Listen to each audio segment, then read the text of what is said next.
Welcome to PatsCast. That was the most frustrating Patriots game I can remember in many, many years. And that's not to say they haven't had many worse performances, because they certainly have, at least these last 3 seasons. But 5 turnovers? Really? 5 turnovers? 6, if you count the turnover on downs at the end of the game there. Patriots had plenty of chances here to tie the game, take the lead, build up a big lead. They should have won this game, and they should have won this game by multiple scores. I mean, this should have been chalked up as an easy victory, and you got to give the defense a lot of credit because they were atrocious there in the first quarter. They made some sort of adjustments. For some reason, they weren't filling the gaps. They weren't doing a lot of basic things here in the first quarter, and Pittsburgh got up to a 14-0 lead. But the Patriots battled back and, looked like they were going to tie it right before halftime, and then interception there in the end zone. And that was basically the story of the entire game, is these 5 turnovers that, even if you had 3 of those turnovers, Patriots probably would have won this game pretty easily. And that's what's so frustrating, because Mike Vrabel, as he's harped on many times, talks about taking advantage of bad football, and the way you do that is by not playing bad football yourself. And this was just a shoot yourself in the foot over and over football game, and very frustrating. But give credit to the defense for keeping them in this game. They shut down Pittsburgh after struggling in the first quarter on 6 straight possessions, gave the offense plenty of opportunities, and it's not like the offense wasn't moving the ball. I mean, this was a solid offensive game all around. However, when you have that many turnovers, you're not going to win most NFL games if you lose the turnover battle, much less 5 turnovers, at most coming on key drives where you probably would have tied it or taken the lead. So, first one came, very first drive of the game, about midfield. Ramondre Stevenson fumbles it. Okay, happens with Stevenson. We knew he struggled with it last year, especially early in the season, coming off of a career game, hoping he would have another great one, fumbles it right on the first possession. So, you win the coin toss, you elect to receive, and then you immediately hand it to the other team. But the most frustrating one came end of the first half. The Patriots had a really terrific drive. It started with, they were on their own 10-yard line, and Mike Vrabel calls Josh McDaniels calls a gutsy pitch play on 4th down. On their own 10, they convert. Then Stevenson slips through on a 3rd and 10, first down pass in the backfield, has enough yards to gain it. And then another big 3rd down conversion to Kayshon Boutte for 20 yards. Drake May had terrific protection on that play. Big chunk gain to Demario Douglas. Diggs on 3rd down. And then they're in the end zone. Drake May, tries to throw a bullet pass, a flat, low bullet pass into the end zone with Kayshon Boutte wide open. And as I talk about many times with Drake May's mechanical issues, most of the time when he throws the football, he's got a terrific touch, right? But when he's throwing short, low bullet passes and it's going between the tackles, those are going to get tipped quite often. And, it was tipped. He's been tipped each of the last 3 games. It was that play. Patriots had the chance to tie it going into the locker room at halftime. And next thing you know, it's 14-7 because they turned it over in the Pittsburgh end zone. So, not great start there. And then they had 3 more turnovers there in the second half, right? So it starts out with Ramondre Stevenson. Looks like the Patriots, they're in the low red zone. They're going to tie the game. Ramondre Stevenson runs it in, has enough for a touchdown, but at about the 1 or 2 yard line, gets it stripped away. Pittsburgh recovers the football once again. So at this point, I'm going, I know Ramondre had a career game last week, but this is becoming a real problem. It was a problem last year. It's a problem this year. Ramondre, chance to tie the game, turns it over in the end zone. So, okay, well, we'll put Gibson out there, right? Defense holds 3 and out. Gibson comes in, immediately fumbles it, gives it back to the Steelers. Jabril Peppers, remember him? He's the one who forced the fumble and recovered it at the same time. So now, we're at 4. 4 turnovers at this point in the game. And then finally, Patriots, 4th quarter, 4th down conversion. They were incredible on 4th down. 4 for 4, I believe, at least until that final drive of the game where they weren't able to convert and dumped it to Douglas, who was short of the line. But before that, in the 4th quarter, Drake May holds the ball a little too long, right? There was pressure immediately on the play, but the offensive linemen, for the most part, were able to correct and give May enough time. But instead of May, trying to find an escape lane quickly, dumping the football off somewhere, throwing it at someone's feet, or preferably just taking the sack and going on to the next play, he holds on to the ball, gets strip sacked, and of course, Patriots fumble the ball, the other team always seems to recover it. So there was your fifth turnover of the game, and that's all she wrote. Because here's the thing. Drake May had a great game, for the most part. 28 of 37 passing, 268 yards, 2 touchdowns, and then, of course, the 1 interception there. Did have 5 sacks.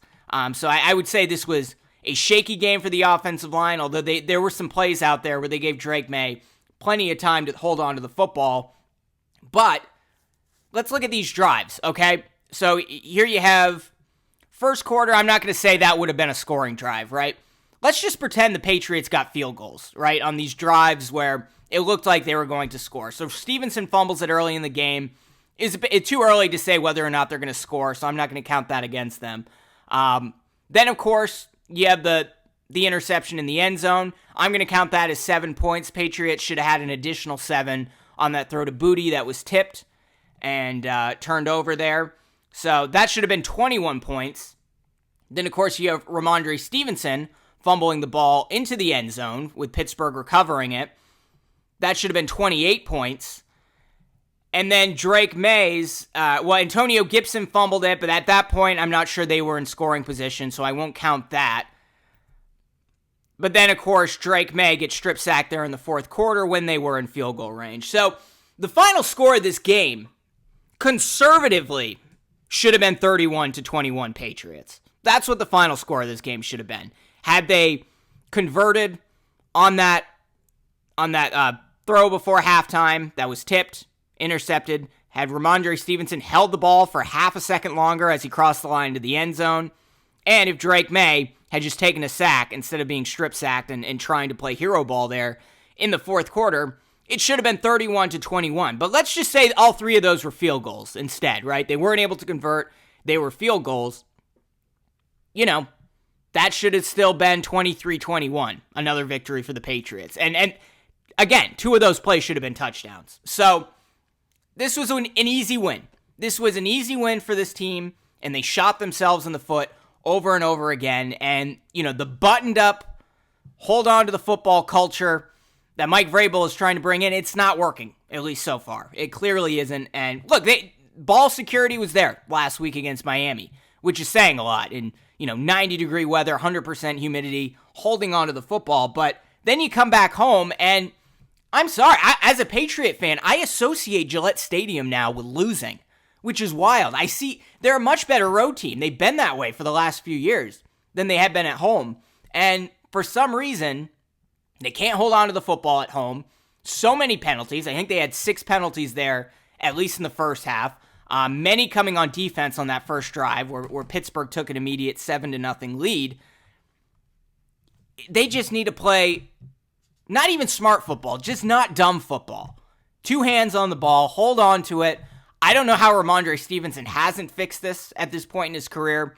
We know Drake May is still a very raw quarterback, and, is the interception his fault? Somewhat, but it's more mechanical stuff that he's going to have to fix over the long haul, right? That was the interception. I'm not going to knock him too much for that. The strip sack certainly was his fault. Should have just taken a sack there. But look, they had 268 yards passing. They had 119 yards on the ground. Of course, 45 of those came from Drake May, but it's not like they weren't able to run the football, and they had a balanced attack. Gibson, 28 yards. Henderson, 28. Stevenson, 18.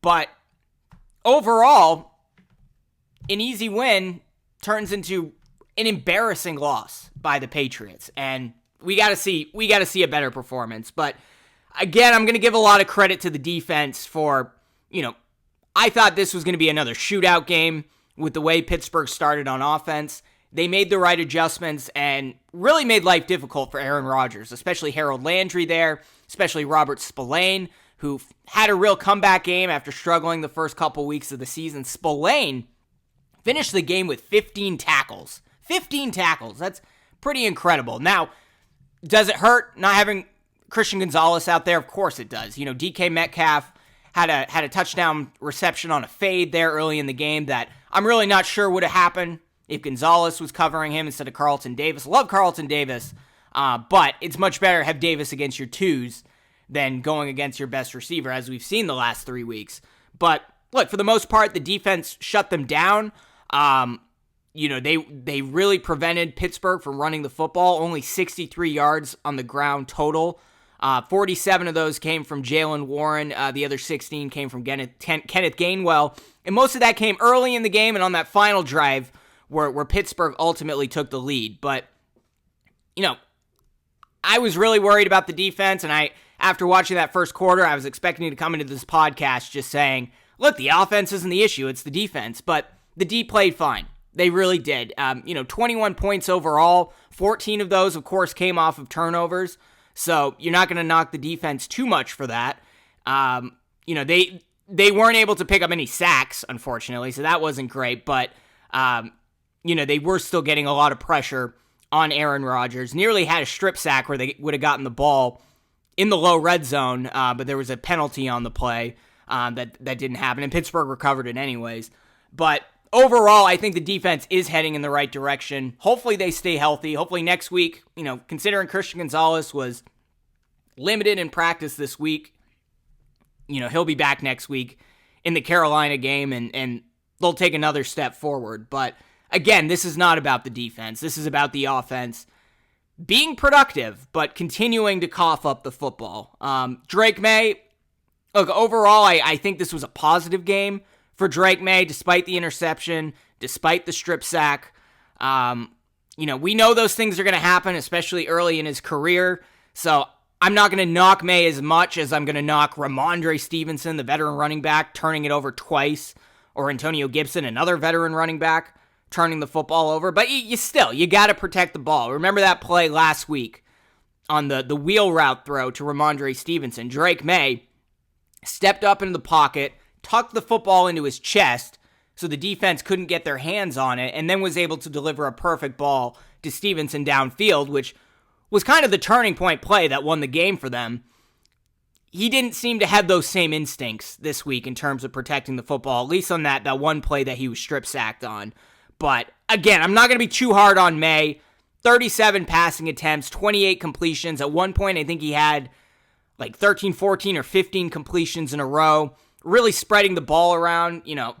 Hunter Henry, of course, led the team once again in receptions, 8 catches, 90 yards. If you have him on your fantasy team, you're doing very well. He's one of the best in the league at this point. Stevenson continued to be a good pass catcher, even though, of course, he struggled on the ground.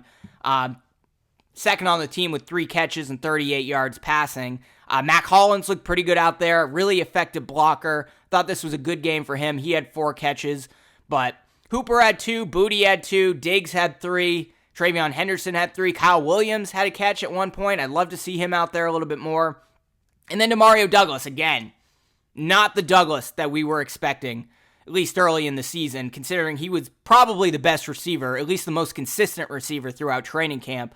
Just 2 catches for 7 yards total, and made a kind of a brain fart play there on 4th down. It wasn't the right throw. Drake May dumped it off.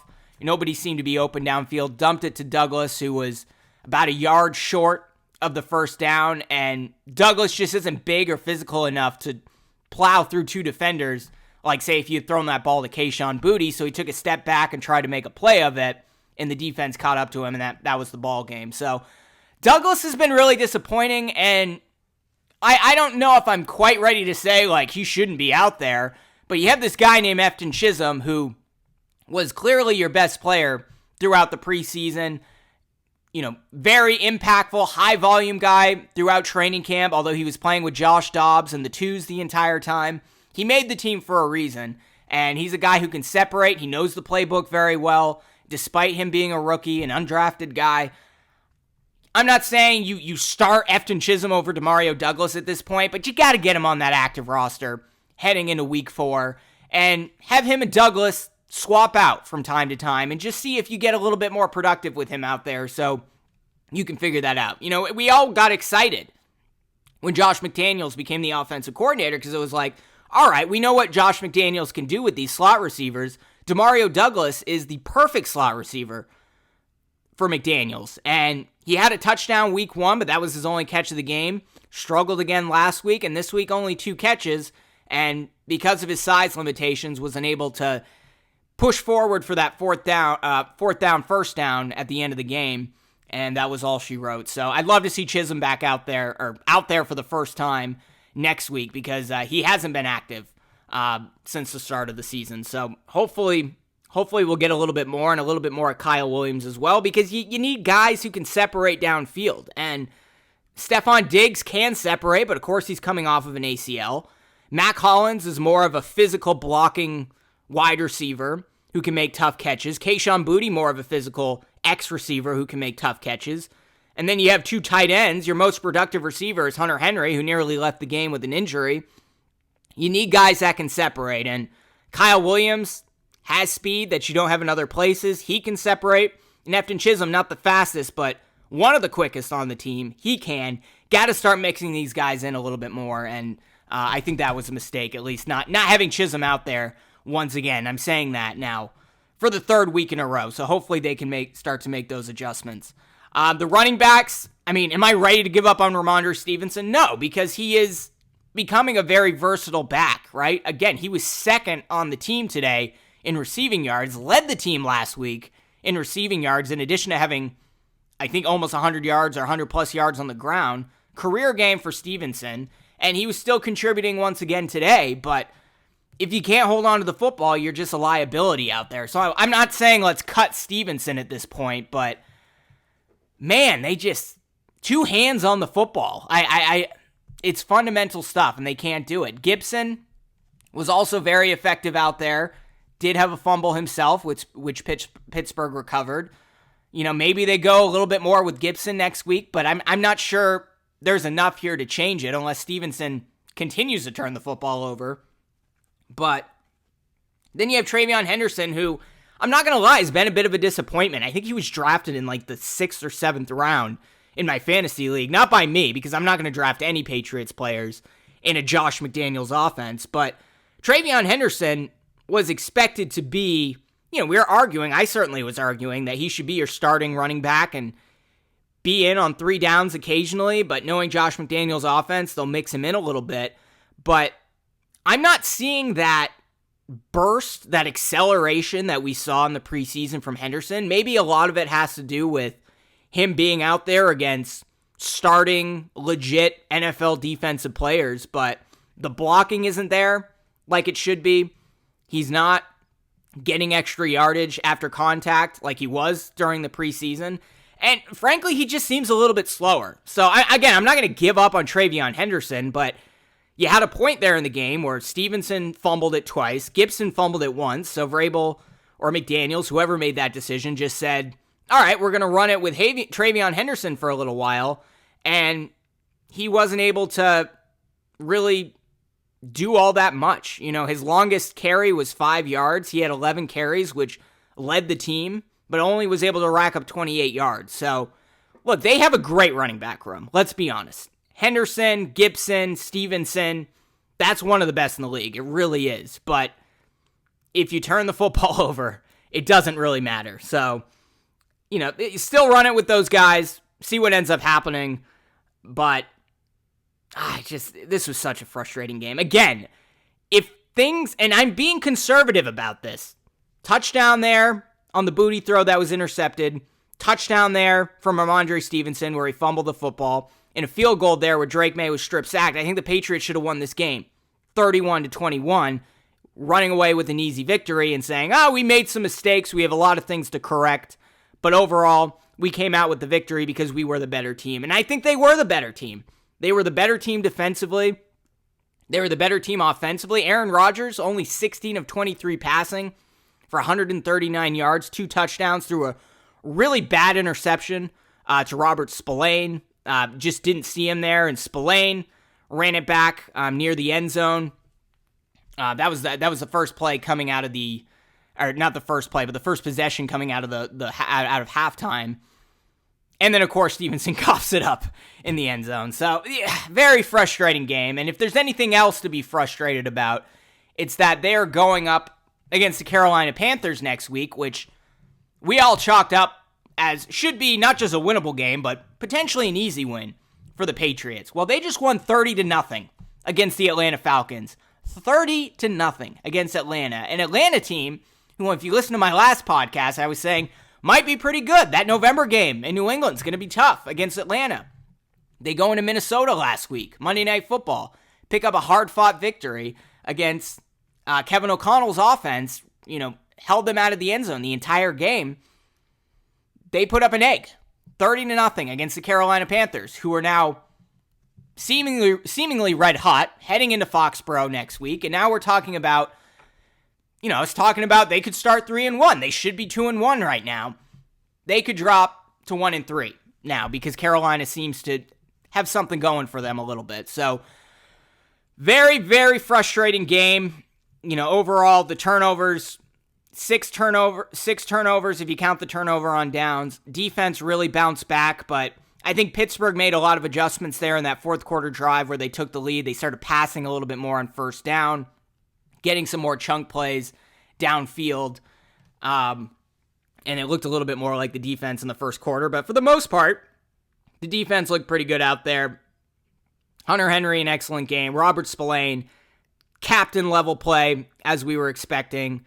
But there definitely are some issues with the secondary with, Alex Austin had a number of penalties, especially there early in the game. Carlton Davis had one, and he allowed that touchdown to DK Metcalf. Andy Borregales, he made his extra point, so I guess that's a positive sign. But, look, they're a much better football team than the team that put up 14 points today.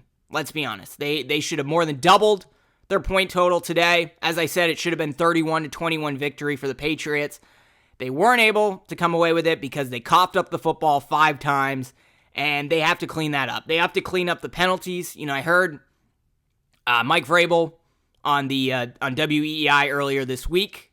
I think it was the Greg Hill show, and he said, look, when I was at Tennessee, I was the penalty Nazi, and then I looked at the numbers, and it turns out penalties don't necessarily lose football games. Well, penalties are the reason Pittsburgh went up 14-0 in this game. So you don't need to be the penalty Nazi, Mike Vrabel, but you need to crack down a little bit more on that. And I'm sure he'll talk about ball security plenty this week, but, all you can do is tell your team to hold on to the football and run some ball security drills and just hope it translates to Sunday. But, this is the type of stuff we never really saw with Bill Belichick. And I know Bill Belichick now is, the Carolina game was not great yesterday. But the last time they coughed up 5 turnovers again was when Pittsburgh was in New England in 2008. And really bad football game there. But needs to be better. It needs to be better. They need to be more buttoned up. This is not the team that takes advantage of bad football like we had hoped. It is the team that plays bad football and occasionally takes advantage of bad football. That's basically what happened last week in Miami. It was enough to win. But this week, again, you should have had 31 points easily. And the Patriots only ended up with 14. So, rough game for the Patriots.